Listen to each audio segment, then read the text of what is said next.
Yes, students, this is Nitin Jain, your accountancy teacher. This time we are studying our topic. This is debenture, and we had learned already what is meant by debenture. So in previous classes we had learned debenture means a certificate issued by the company for the confirmation that this party has given us the loan to the company. Company को एक person ने loan दिया है, इस बात का confirmation company आपको एक सर्टिफिकेट इशू करके करती है और इस सर्टिफिकेट का नाम डिबेंचर। तो डिबेंचर एक सर्टिफिकेट है जो कंपनी हर उस पर्सन को प्रोवाइड करा देती है जो पर्सन कंपनीज को लोन देते हैं। अब कंपनी का हेड ऑफिस सपोज है कैलकाटा, कंपनी में पैसे लगाने वाले मेंबर्स हैं ऑल ओवर इंडिया से, तो कंपनी उनको बाय फेस या बाय नेम रिकॉग्नाइज नहीं करती है। और कंपनी के अंदर 25,000 मेंबर्स हैं जो डिबेंचर्स खरीदना चाहते हैं कंपनी के, तो कंपनी के लिए ये भी बस की बात प्रैक्टिकली नहीं है कि कंपनी आइडेंटिफाई कर सके कि कौन से वाले मेंबर ने कितने पैसों की कितनी वैल्यू के डिबेंचर्स परचेज करके रखे हैं। तो यहाँ भी कंपनी को प्रॉब्लम है।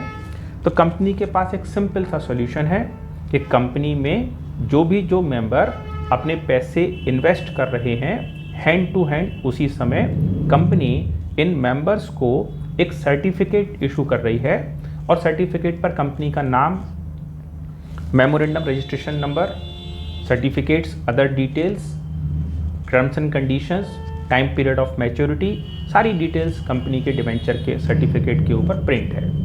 इस प्रिंट में डिबेंचर का सर्टिफिकेट फेस वैल्यू भी प्रिंट है और पर्सन को कौन से नंबर के सर्टिफिकेट्स दिए गए हैं वो डिटेल्स भी वहाँ मार्क हैं।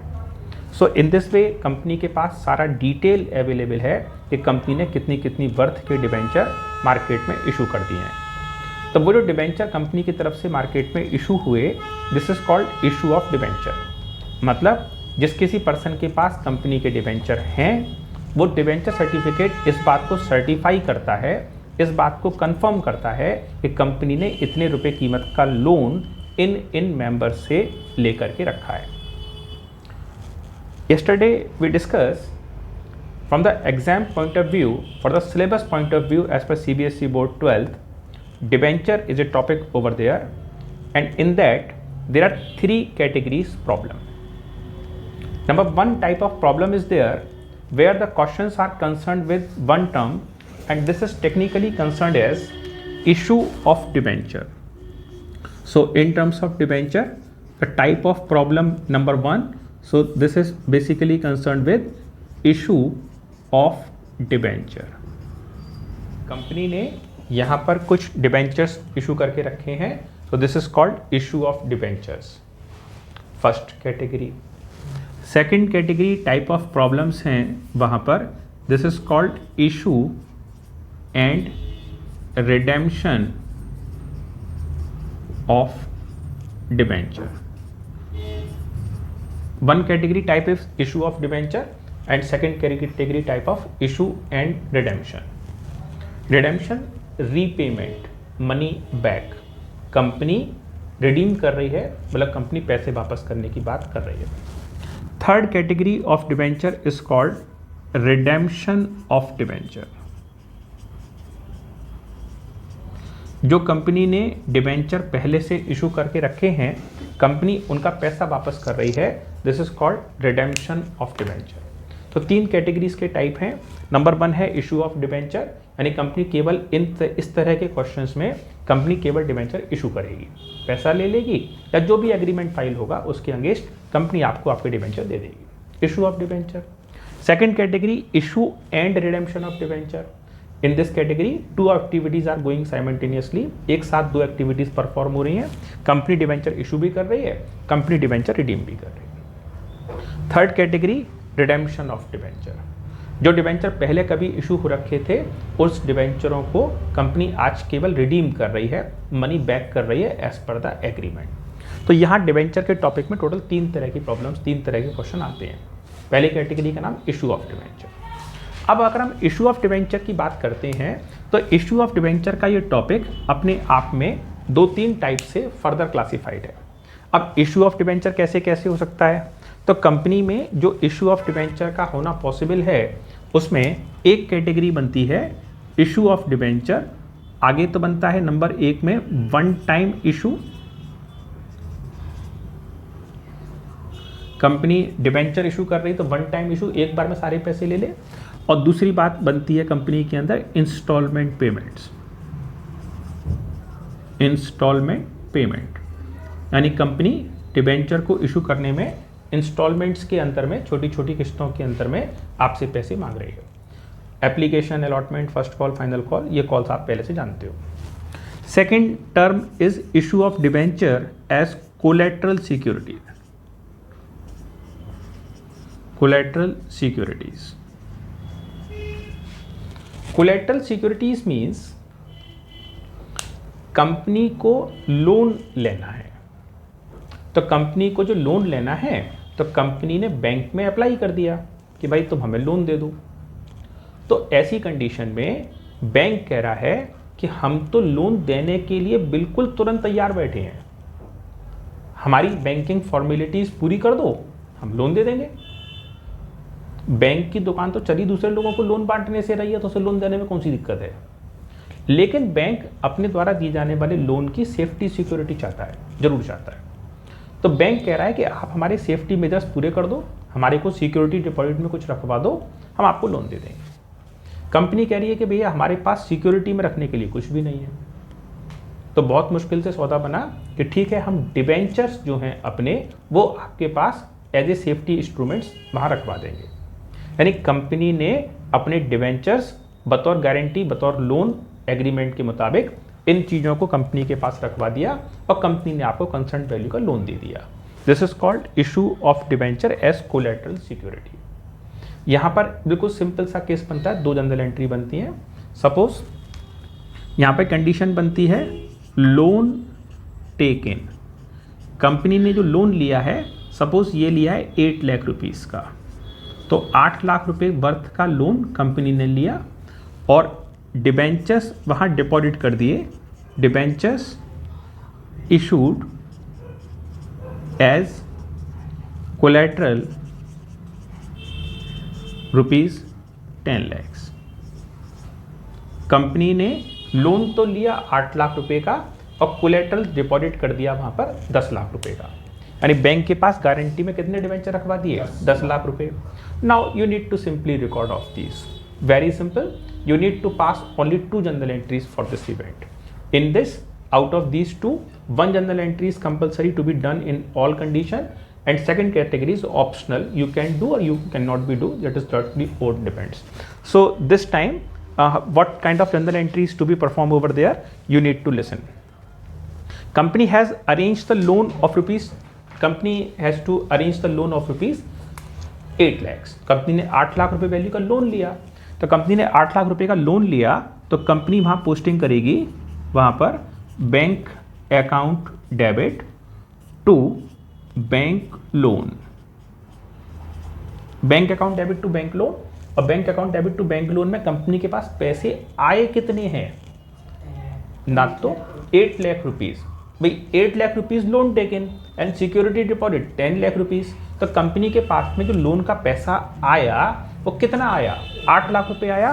तो बैंक अकाउंट डेबिट यानी 8 लाख रुपए की पोस्टिंग यहाँ हो जाएगी और टू बैंक लोन, कंपनी के ऊपर जो बैंक का लोन है वो 8 लाख रुपए का हो गया for loan taken, loan company ने ले लिया। Second category is there, that is the entry number 1। Second,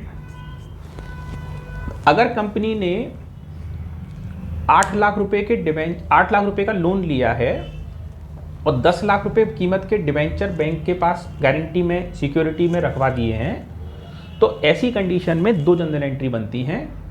पहली general entry bank account debit to bank loan, जितने रुपए का लोन है वो एंट्री करना कंपलसरी है, ये एंट्री हम कर चुके हैं, ये एंट्री करी जाएगी, कंपलसरी करी जाएगी। ये तो हुई बैंक से लोन पैसा लेने की पोस्टिंग। दूसरी पोस्टिंग है, दूसरी जनरल एंट्री है बैंक से जो मनी हम डिपॉजिट करेंगे जो पैसा हमारा है, जो डिवेंचर वहाँ रखवाएंगे, उस डिवेंचर के रखवाने की पोस्टिंग। लेकिन सेकेंड एंट्री करना या ना करना ऑप्शनल है, और आप चाहें तो सेकेंड एंट्री करें और आप चाहें तो सेकेंड एंट्री ना भी करें, चल जाएगा। लेकिन अगर बैंक में ये जब क्वेश्चन में कह दिया गया pass 2 of these general entry, तो आपको दोनों करनी पड़ेगी उस केस में। तो bank account debit to bank loan, the first one. Second है कि आपने डिवेंचर रखवा दिए अपने पास से, तो वहां पोस्टिंग बन जाएगा debenture suspense account debit to debenture. तो debenture suspense account debit to debenture 10 lakh रुपए, और 10 लाख रुपए का ये अमाउंट बैंक की तरफ से फाइनलाइज हो गया। बीइंग या for debenture issued as collateral, bank ने कोलैटरल सिक्योरिटी पर डिवेंचर पर रखवा दिए। Now the important thing that you need to learn, why the bank use this margin money requirement of rupees 2 lakhs. Listen very carefully. If someone go to the bank and the person is demanding loan of rupees 8 lakhs, then why the bank is asking that you need to deposit security worth of rupees 10 lakhs? तो bank, अगर कोई व्यक्ति 8 लाख रुपए का loan मांग रहा है, तो बैंक ये क्यों कह रहा है कि तुम हमसे 10 लाख रुपए का सिक्योरिटी रख के जाओ? बैंक को इसके मैटर में 2 खास कारण है। नंबर 1, हो सकता है किसी सामान का आज बाजार का कीमत 10 लाख रुपए का हो और कोई व्यक्ति 10 लाख रुपए का लोन, 8 लाख रुपए का लोन लेके चला गया, 10 लाख रुपए का सामान रखवा गया। इस सामान की आज की बाजार की कीमत 10 लाख रुपए की है, लेकिन हो सकता है कि कल को मार्केट में फ्लक्चुएशन आ जाए, कल को मार्केट में बाजार डाउन आ जाए और 10 लाख रुपए वर्थ का ये सामान कीमत कम हो करके 9 लाख और 8.5 लाख का रह जाए। तो ऐसी कंडीशन में जिस सामान को बैंक 10 लाख रुपए का मान के चल रहा था, वो सामान की कीमत 8.5 लाख रुपए रह गई। तो अगर बैंक ने 10 लाख रुपए का लोन किसी को दिया होता और 10 लाख रुपए की सिक्योरिटी बैंक रखवा लेता, तो पर्सन तो 10 लाख रुपए लेकर के अपने घर गया, और अब उस सामान की कीमत बाजार में रह गई 8.5, 8.5 लाख रुपए। तो क्या वो पर्सन अपने पैसे वापस करने के लिए आएगा? वो तो कभी नहीं आएगा कि 10 लाख रुपए दूंगा और विद इंटरेस्ट दूंगा और बदले से मुझे क्या मिलेगा, 8.5 लाख रुपए। तो वो पर्सन लौट के आएगा ही नहीं। तो यहां बैंक इसके कारण से मार्जिन मनी बीच में मेंटेन करती है, पहला रीजन, ताकि अगर असेट्स की कीमत कम ज्यादा हो जाए, कम हो जाए, तो उस केस में बैंक लॉस में ना जाए। एक और रीजन भी है, सपोज बैंक ने आज इस पर्सन को 8 लाख रुपए का लोन दे दिया। अब क्या हुआ कि बैंक से ये पैसा 1 साल के लिए उधार बना रहा, तो 1 साल बाद अगर 10% पर एनम का भी इंटरेस्ट एप्लीकेबल है, सपोज 10% पर एनम का भी, तो उस केस में ये 8 लाख रुपए 1 साल के बाद 8,80,000 बन जाएंगे। ये 8 लाख रुपए की टोटल वर्थ कितने की बन जाएगी? 8,80,000 की। अब ये 1 साल पूरा हो गया, कंपनी ने लोन वापस नहीं किया, तो उस केस में बैंक उस पैसे को अभी 1 साल और स्टैंड बाय कर सकता है कि ठीक है आप दे दीजिएगा लोन। अब 8,80,000 रुपए पे 10% की ब्याज और लग गई, तो अभी वो फिगर बढ़ करके 960, 968, 998 के पास में फिगर पहुंच जाएगी। तो अब बैंक के पास में थोड़ा सा मार्जिन मनी अभी भी है। अगर बैंक ने 10 लाख रुपए का लोन दिया होता और 10 लाख रुपए की सिक्योरिटी जमा हो जाती, तो 2 साल बाद ये इंटरेस्ट लग करके ये तो 12 लाख के आसपास पहुंच जाता। तो पर्सन को ये लगता कि मैं 12 लाख रुपए लेकर के बैंक जाऊं, principal amount with interest of loan, और फिर मेरे को बदले में मेरा सामान मिले 10 लाख रुपए का, तो भैया मुझे क्या जरूरत की लोन जाने के, लोन क्लियर कराने की। तो बैंक मार्जिन मनी के साथ डील करता है ताकि इंटरेस्ट एक्यूमुलेशन हो, तो फिर भी बैंक को कोई प्रकार का लॉस ना हो, और बैंक अगर इस सामान को आज मार्केट में बेचे तो बैंक को उसकी वर्थ, उसकी वैल्यू मिल जाए। ये तो हुई नॉर्मल बात, सिंपल बात। लेकिन इसमें एक सवाल अभी आगे और आता है, उस पर ध्यान देंगे। In this class we discuss about person took a loan of rupees 8 lakhs from the bank and bank requires the security deposit as collateral from their worth of rupees 10 lakhs and the person fulfilled the commitment. Company took the loan of rupees 8 lakhs against debenture security of rupees 10 lakhs. So first of all we pass the entry bank account debit to bank loan for 8 lakh rupees, and second of all we record the general entry debenture suspense account debit to debenture. This is the worth of rupees 10 lakhs. Did it? Suppose till the time duration of 2 years, bank do not interrupt in any way.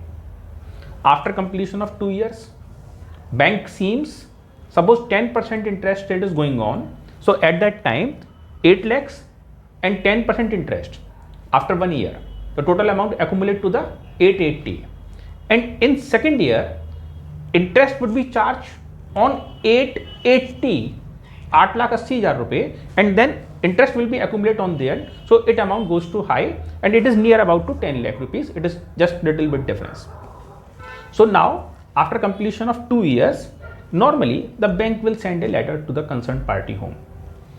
Bank कहेगी भाई आपने loan लिया था, interest लगा कर ये bank का loan 9,80,000 रुपए के आसपास पहुंच गया है, या 9,60,000, 9,68,000 के आसपास पहुंच गया है।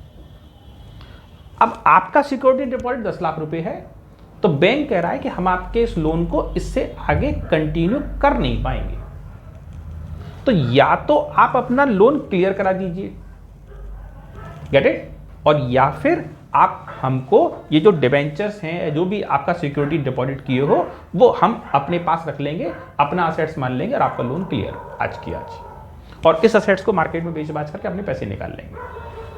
तो बैंक कह रहा है पर्सन से कि after receiving of this letter you can perform any of the one work out of two, 2 work में से कोई सा भी एक काम कीजिए। Either increase the security amount, debenture security, and further deposit 2 lakh rupees debenture as collateral security against this loan.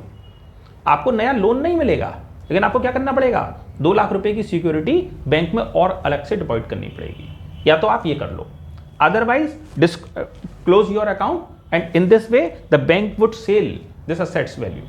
जो भी असेट्स से आपका डिपॉजिट किए हो बैंक उसको सेल आउट कर देगा, और उसके अगेंस्ट जो पैसे आपके पास आएंगे उन पैसों को बैंक अपने पास रख लेगा।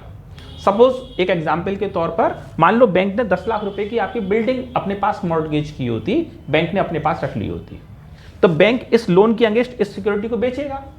अब एग्जाम्पल के तौर पर मान लो कि ये वाली बिल्डिंग 10,20,000 रुपए में बिकी, पार्टी का टोटल लोन हो चुका था 9,80,000 रुपए का, तो बैंक का जो बैंक के पास एक्स्ट्रा पैसे पहुंच गए वो 40,000 पहुंच गए, तो बैंक सामान को सेल कराने में जो पैसा खर्चा होगा उस पैसों को काट लेगा और बाकी के पैसे इस पर्सन लोन होल्डर को वापस कर देगा।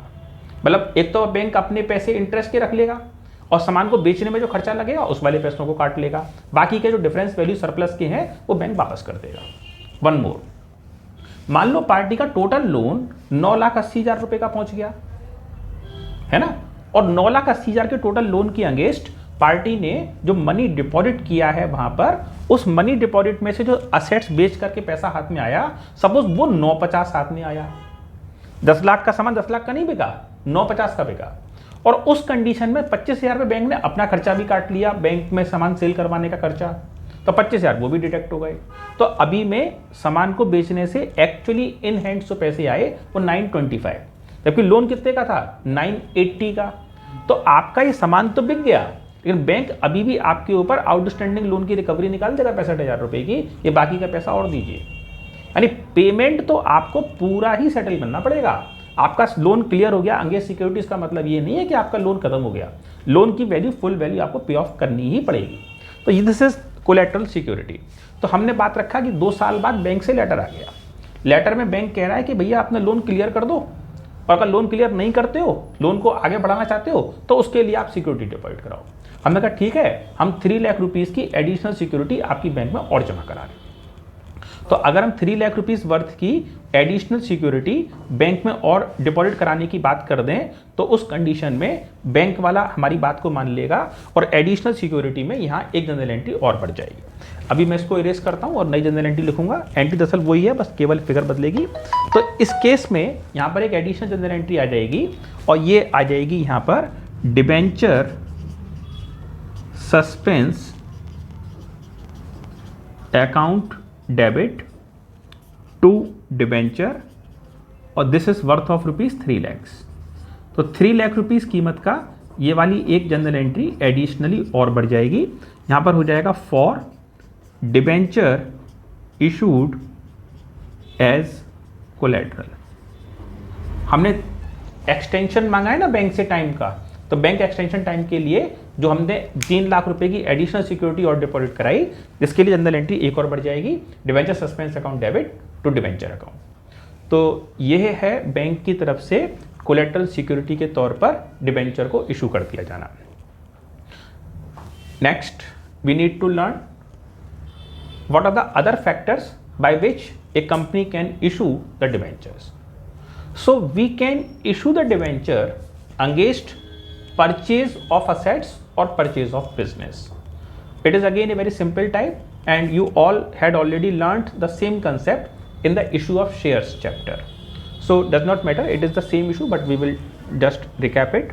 So this time we are considering that company is issuing debenture for purchasing of any assets or purchasing of any business. So this time we need to learn that how the business activities are run and how the business activities are goes on. Debentures topic is going on. Issue of debenture the topic. Now we are learning in case company wants to issue some of their debentures and these debentures are issued against purchase of assets. It's a extreme simple cases. Suppose a business tried to purchase building of rupees 5 lakhs, building of rupees 5 lakhs, machine rupees 6 lakhs, plant rupees 3 lakhs. So our company purchase these 3 assets from the open market, and these 3 assets worth of rupees, building 5 lakh rupees, machine 6 lakh rupees and plant 3 lakh rupees, and all these 3 we purchase, and the total payment we need to pay against all these things are the 14 lakhs. 14 lakh rupees total amount है जो business की तरफ से finally पे करने का रहेगा, total 14 lakhs. अब इस 14 लाख रुपीस को पे करने के पर्पज से बैंक ने ये कहा कि परचेज कंसीडरेशन, ये सारा सामान जो हम खरीदेंगे इसके लिए हम पेमेंट करेंगे, परचेज कंसीडरेशन करेंगे, and this is worth of rupees 12 lakhs. 14 lakh rupees value का टोटल असेट्स परचेज किया है, लेकिन सामने वाली पार्टी से एग्रीमेंट कर लिया कि भाई देख तेरा सामान तो भले ही से 14 लाख रुपए का बोल रहा है, लेकिन हम तो तेरे को 12 लाख रुपए ही देंगे। नॉर्मली लोग बाग अपने घरों के बाहर सब्जी बेचने वाले वेंडर से सब्जियां खरीदते हैं, और अक्सर कर मैंने देखा है कि वो लोग जो है 1 किलो आलू और 2 किलो टमाटर और आधी किलो धनिया और मिर्चा खरीदते हैं, और फिर शॉपकीपर से पूछते हैं कि भाई तुम्हारे कितने पैसे बने, तो कंसर्न वेंडर ने बताया कि साहब मेरे 105 रुपये बने। तो दुकानदार कंसर्न कस्टमर ने उसको 100 रुपये का नोट बताया और कहा कि भाई नमस्ते, आ गया कल मिलेंगे, हमारा तुम्हारा हिसाब किताब पूरा, यानी 5 रुपये उससे सेटलमेंट करा लिया कि भाई ठीक है हम तुम्हें 105 के बदले से 100 रुपये दे रहे हैं, बाकी हमें मतलब नहीं है कि टमाटर तुमने 100 के लगाए कि 25 के लगाए कि 30 के लगाए, हमने वन टाइम पेमेंट में लमसम पेमेंट सेटल कर दिया। सेम यहाँ पर भी यही हुआ, यानी बिजनेस ने सामान खरीदे तीन सामान की वर्थ थी 14 लैक्स, लेकिन बिजनेस ने क्या कमिट कर दिया कि हम तुम्हें फाइनल पेमेंट कितने रुपए का पे ऑफ करेंगे, 12 लाख रुपीज़ में सारा सौदा करेंगे। अब तुम ये समझ लो कि साहब बिल्डिंग 5 की नहीं 3 की है, या तुम ये मान लो कि मशीन 6 नहीं 4 की है, जैसे चाहो वैसे समझते रहो, हम तुमसे 3 सामान खरीदेंगे, सबको पेमेंट इतना करेंगे। तो बैंक कह रहा है ठीक है डन। तो purchase consideration 12 lakh rupees fix हो गया। अब परचेज कंसीडरेशन के बाद में जो पेमेंट का नंबर आया वो पेमेंट कैसे होगा, तो पेमेंट के लिए कहा गया payment by issue of debenture. Company payment करेगी, और कैसे पेमेंट करेगी, बाय इशू ऑफ डिबेंचर।